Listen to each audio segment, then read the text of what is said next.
There is no feeling more depressing than getting stopped out of a trade only to see the market taking off in your direction immediately after your stop gets triggered.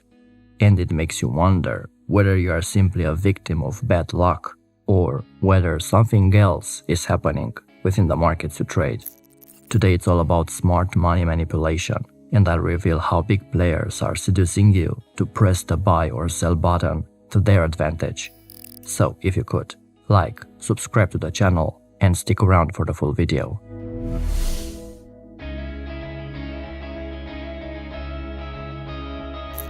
Many new traders are surprised to learn that the markets can be manipulated in many ways. There are all sorts of financial interests in financial markets: brokers, dealers, banks, trading syndicates, but the main price movements are funneled down to a limited number of major players known as the market makers, or the smart money, or professional money. These traders are the ones that create the market. They are able to see all the buy and sell orders as they arrive. They may also be filling large blocks of buy or sell orders with special trading techniques to prevent putting the price up against themselves or their clients. These traders have the significant advantage of being able to see all the stop-loss orders on their screens. They are also aware of inside information. Despite insider dealing being illegal, let's face it, privileged information is used all the time in different ways to make huge sums of money. So to say it simply, smart money can see the balance of supply and demand far better than anyone else can.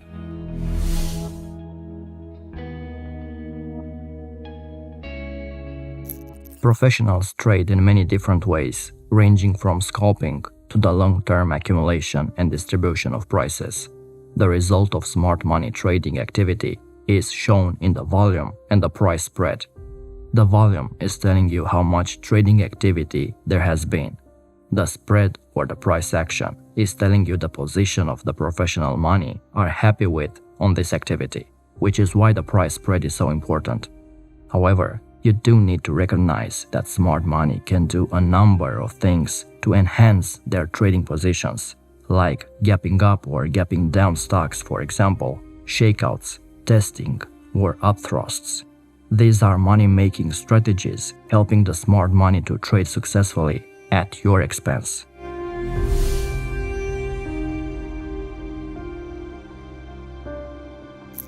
Market makers can see windows of opportunity better than most other traders. Good or bad news is an opportunity. You, as a retail trader, hear little of those activities. The last thing smart money wants is for you or anybody else to know that a stock is under accumulation or distribution, for example.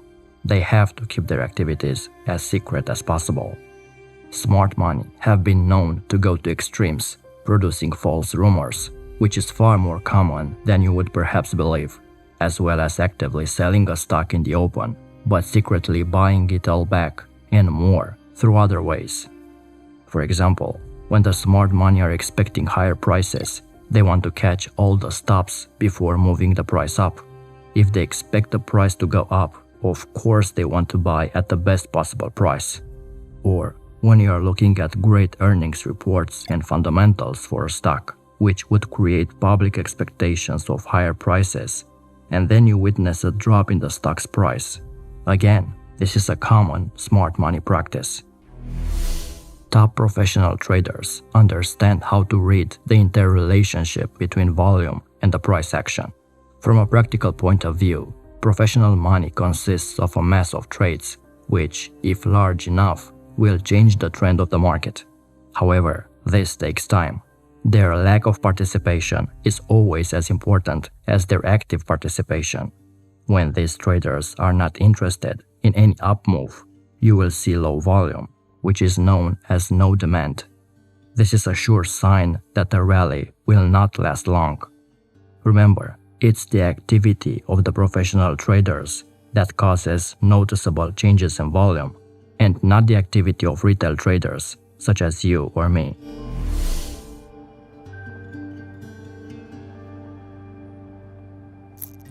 Smart money understands human psychology.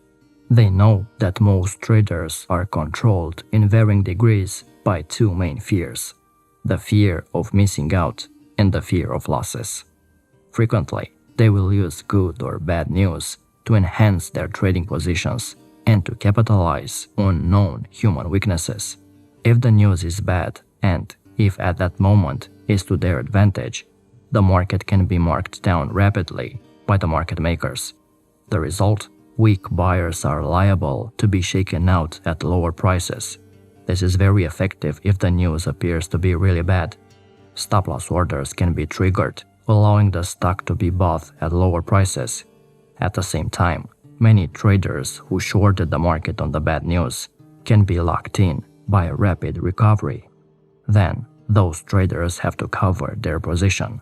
They are practically forced to buy, helping the professional money, which has been long all the time.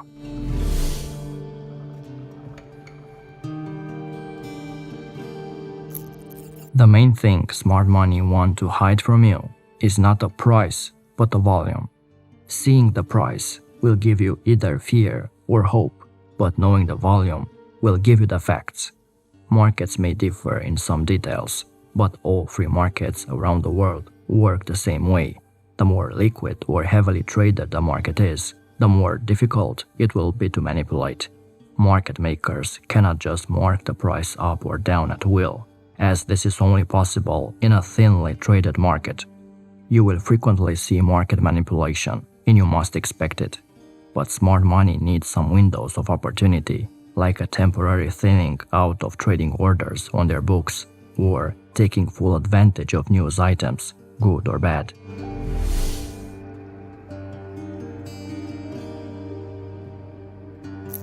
Whether we admit it or not, human beings are conditioned to act as a herd, and the media play a key role in helping investors and traders to form an opinion about the traded instruments, such as stocks, futures, forex, or crypto.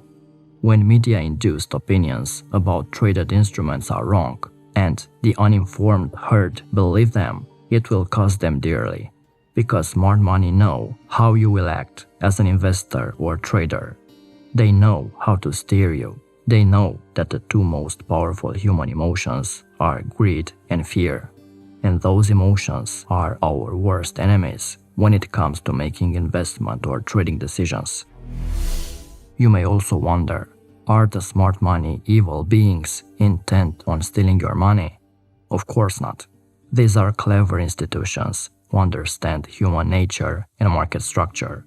They view their activity as a game and have acquired the knowledge and the skills required to win. They simply take advantage of opportunities that arise in certain situations. They have the financial supremacy and understanding of the financial markets. They have an edge over the retail investor or trader, and they use this to their advantage to make profits.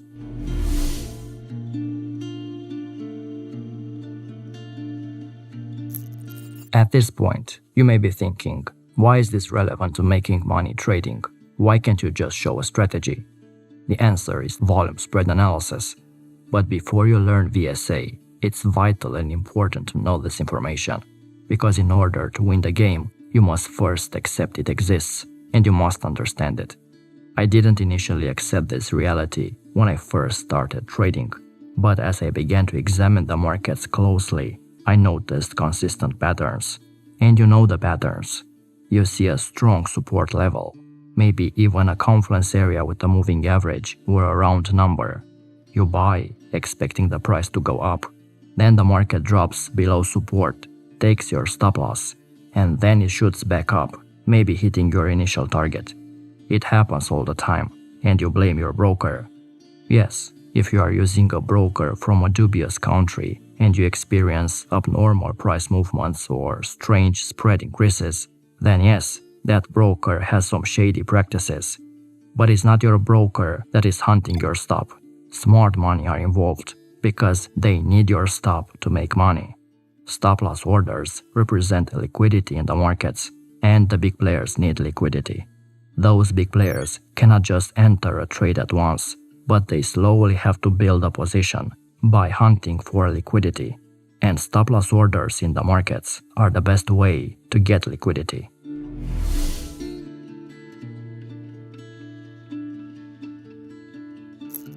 Here are two common trading myths.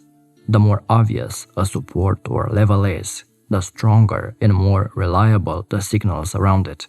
Or put your buy order right at the support level and your stop right below it. Those are just a few examples of things that you read in most trading books. And I probably said that in the past in my older videos. However, think about this for a moment.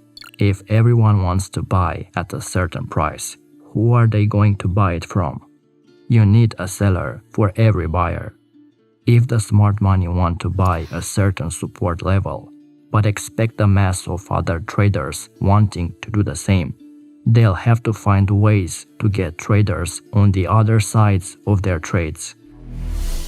What smart money wants to do is to seduce traders to take trades in the wrong direction. It's a very simple thing to do, and you have noticed it before as well, probably without being aware of it. Again, let's say you want to buy a support level after a price drop. The price rarely stops right at that level, only in the trading books.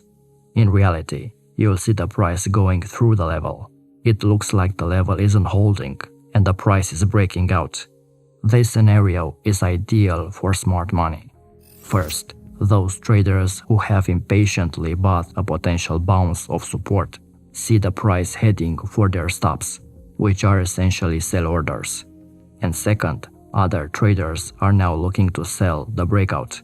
Those retail traders are now selling to the smart money, who are happily buying at a very good price below support.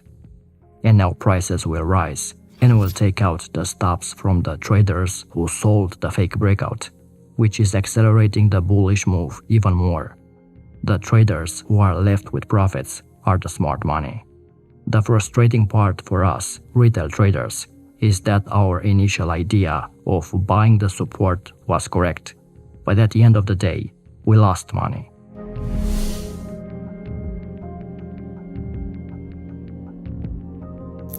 Let's say the price is currently at $58 and keeps falling towards a very important support level at $50, where you and probably 90% of other traders want to buy.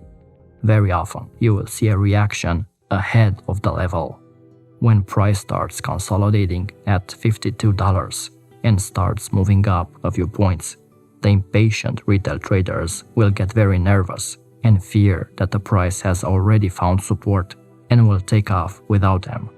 We, retail traders, are a very greedy bunch of individuals, and we hate it when price misses our orders.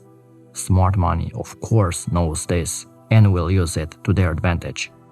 They once again seduce the amateur traders to pull the trigger early and take a long trade, even if the price hasn't come to the actual support level yet. And you know what happens next. The smart money can now drive price further down, generating panic among the long positioned traders, and then buy back from them when they exit their trades because they think the price is breaking down.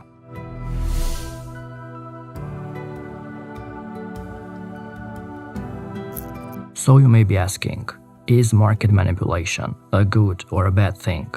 I feel that if you can learn to read a chart correctly using volume spread analysis, you'll discover some of the intentions of the smart money, thus trading in harmony with what's happening. I mean, wouldn't you do the same? Buy at the lowest price, knowing you could sell it later for much more than you bought it for? That's the trading game. Buy low and sell high. But first, you must learn how to avoid becoming the victim of market manipulation. You need to know how big players think and trade. You must align yourself with the big players and join them. If this makes sense, make sure you watch our Smart Money playlist. If you found value and learned something new, leave us a like. This way we'll know if you'd like to see more videos like this one. And check out our Academy program if you want to further level up your trading. Until next time.